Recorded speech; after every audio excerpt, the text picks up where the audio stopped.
아이디가 윤이니라는 분이 정모에 참석하신다고 연락을 주셨는데 저도 처음에 얘기를 듣고 믿기질 않았습니다. 너무 뵙고 싶기도 했고. 다르다. 박수 칠 줄. 노크도 달라요. 안녕하십니까.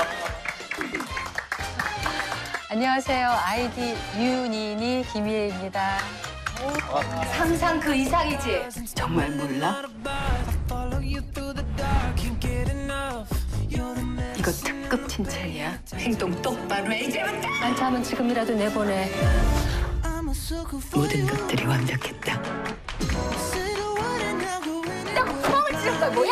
같은 여자로서 치사하게 굴지 맙시다. 평생 내 얼굴 보면서 살아봐. 자기는 당황할 때 귀엽다. 아니 저희 방구석에 김희애 배우님이 나와주셨어요. 평상시에 방구석 일렬 보신 적 있으세요? 네. 그리고 오늘 나온다 그래서 다시 한번 찾아봤죠. 뜻이 윤인이 어떤 뜻이죠? 네, 뭐 아시겠지만 윤희에게 네. 영화 윤희, 윤희니? 윤희니? 부르듯이. 윤이니. 윤희니? 네. 내 남자의 여자, 아내의 자격, 미래, 부부의 세계이르기까지 최근엔 또 김혜판 중년 로맨스라고 하는 새로운 장르가 있을 정도로 매번 가족스러운 연기들을 펼쳐오셨고요. 또 영화로 보면 101번째 프로포즈 이후에 이 우아한 거짓말이라는 작품으로 20년 만에 돌아오시면서 그 이후에 세시봉, 허스토리, 윤희에게 이르기까지 그야말로 그 연기 인생을 보면 딱히 어느 지점이 전성기다라고 말하기 힘들 정도로 시작부터 지금까지 쭉 전성기인 대한민국 대표 배우라고 할 수 있겠습니다. 그래서 오늘은 이 김희애 배우의 폭넓고도 우아한 연기를 살펴보면서 동시에 양성평등에 대한 이야기까지 나눠볼 수 있는 두 편의 영화를 골라봤습니다. 윤희에게와 우아한 거짓말입니다. 윤희에게 잘 지내니? 오랫동안 이렇게 묻고 싶었어. She's my mom's friend, 윤희. 윤희니? 나도 네 꿈을 꿔. 천지가 죽었다.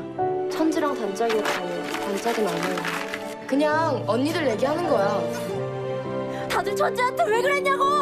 사랑해요, 엄마.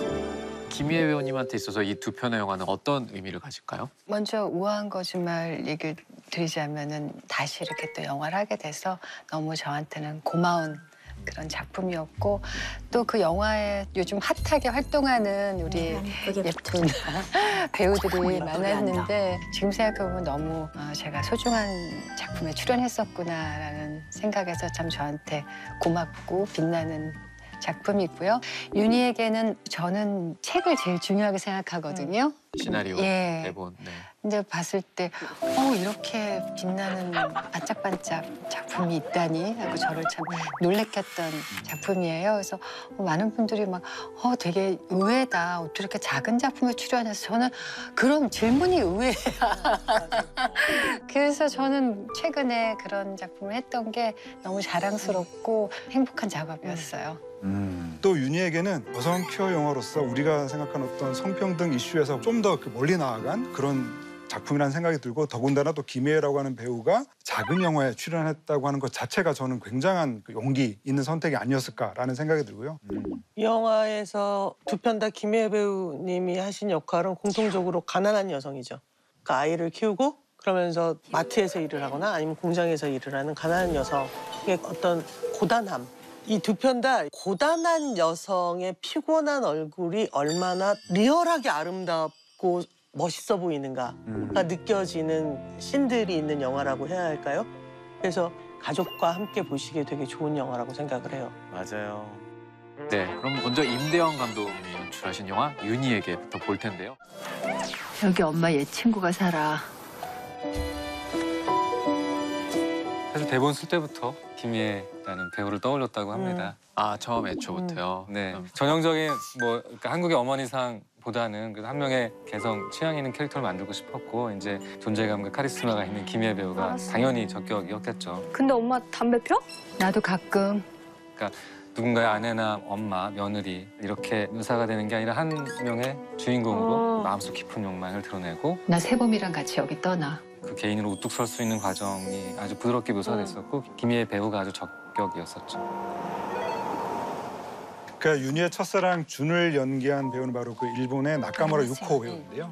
그러니까 임대원 감독님은 도쿄에 살고 있는 4명의 싱글 여성들의 이야기를 그린 그 스트로베리 쇼트케이크라고 하는 작품을 보고 그 연기에 너무 반해서 나중에 꼭 한번 함께 영화를 찍고 싶다라는 생각을 하셨다고 하고요. 또 이 나카무라 유코 배우 자체가 출연 결정되고 하시면서 한국 문화를 좀 더 잘 이해하고 싶어서 82년생 김지영이라는 소설도 읽으셨다고 합니다. 일본에서 데이트를 그렇죠. 했죠. 아 정말.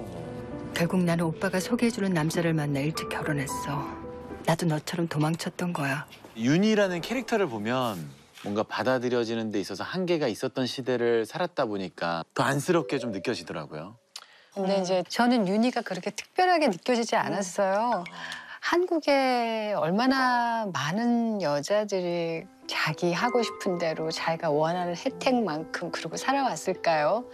불과 얼마 전까지만 해도 가족을 위해서 자기 희생하고 그게 삶인가 보다 그러고 순순히 받아들였던 것 같아요. 그걸 내 운명이다, 인생이다 생각하고요.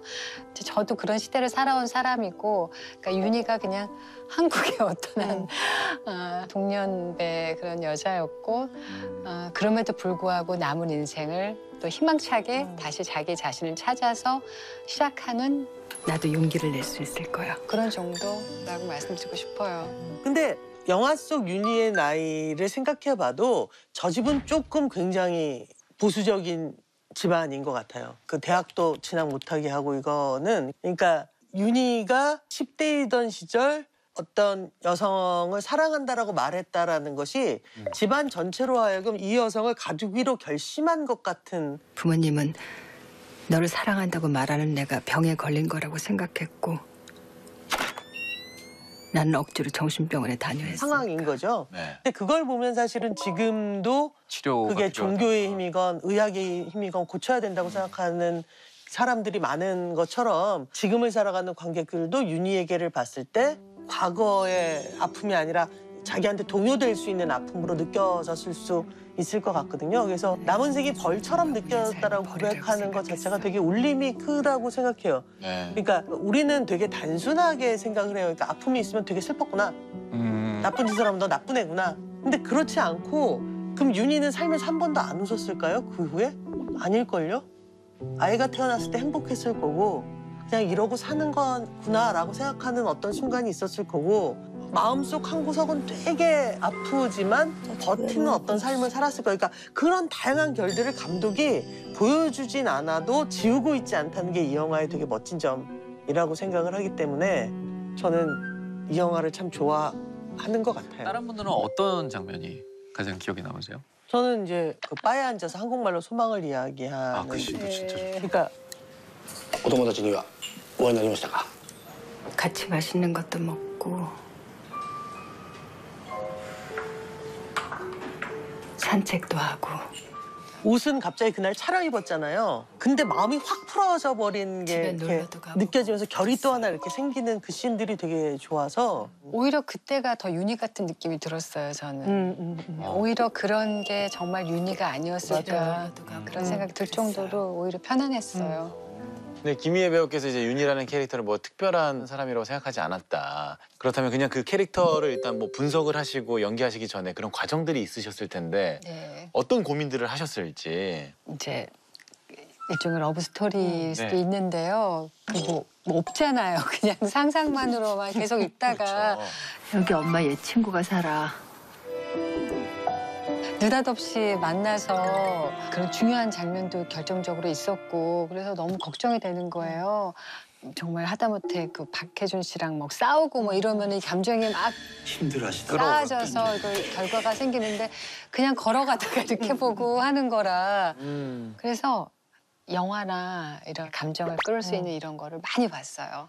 너무 유명한 영화 캐롤도 보고 브로크의 마운틴도 보고 이제 옛날에 봤던 거지만 다시 보고 제 감성을 막 말랑말랑하게 만드는 그 이제 시동을 걸었던 거 그런 게 기억이 나요. 첫날 일본에 가자마자 친구네 집에 가서 친구랑 마주칠까 봐 돌아서서 택시 타고 가는 장면을 찍었는데 저도 모르게 폭풍 의 감정이 밀려오고 그 감정을 이제 느끼게 돼서 그런 게 기억이 나요.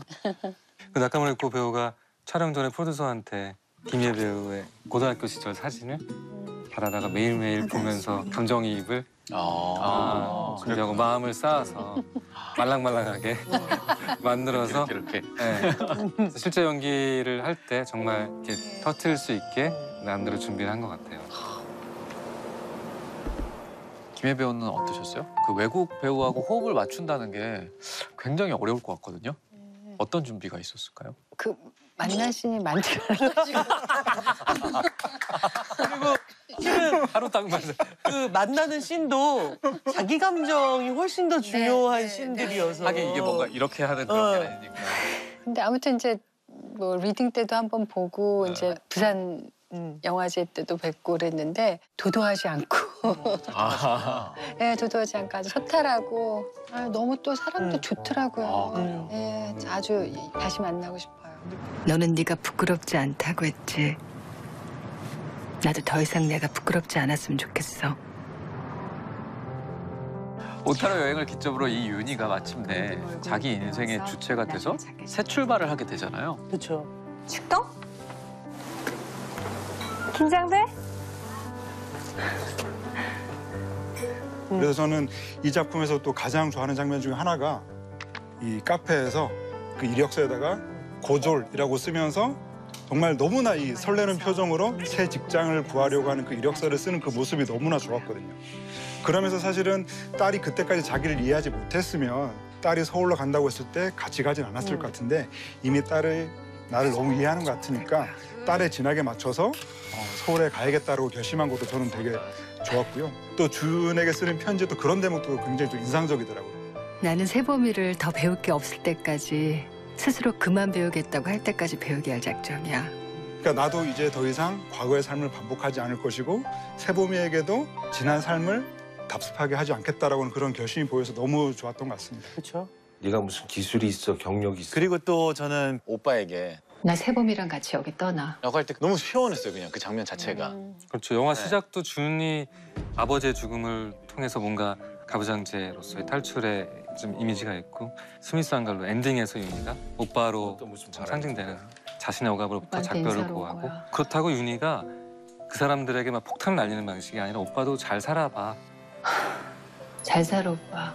맞아. 남편에게도 행복해. 등장하는 모든 한 사람들이 각 인격체로 행복하게 살기를 기원해주고 응원해주는 그런 지점 때문에 윤희의 새 출발이 좀 더 풍성해지고 입체적으로 보이는 것 같아요. 맞아.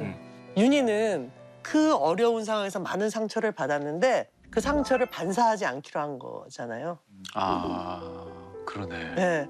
이런 여성이 어딨어. 그래서 이 영화를 많은 분들이 더 좋아하셨을 것 같아요. 이제 돌고 돌아서 정말 많은 걸 겪고 결혼해서 아이도 낳고 그 아이 덕분에 또 새로운 인생을 출발하게 됐고 결국 힘들고 지치게 삶을 마감하지 않고 새로 시작할 수 있는 그런 용기가 그 여인에게 생겨서 참 마음이 따뜻해지던 것 같아요. 그래서 나도 용기를 내고 싶다. 그리고 추신으로 추신. 나도 네 꿈을 꿔. 라고 하는 이 마지막 대사가 정말 깊은 여운을 남기더라고요. 그 대사가 아마 많은 분들한테 이 임팩트가 있었나 봐요. 그래서 가끔 이렇게 팬레터들 주시는 분들은 항상 마지막에 나도 네 꿈을 꿔. 마지막 대사. 그 정말 궁금한 게 팬레터 앞에는 뭐 배우님 뭐 저는 누구누구예요. 누구는 이렇게 존댓을 할 거 아니에요. 네. 그러다 그 마지막 멘트만 나도 네 꿈을 꿔 이렇게 네, 말로. 그렇게들 이제 보내주세요. 근데 갑자기 말 놓으면 막 언짢으시거나 그러잖아요. 이제 유머로. 유머로. 근데 너무 기분 좋을 것 같아요. 자기가 나레이션으로 말했던 그 대사를 너무나 좋아해서 팬레터에 써주는 거 아니에요, 팬들이. 네. 정말 찐팬이 그쵸? 많아진 많죠. 것 같아요.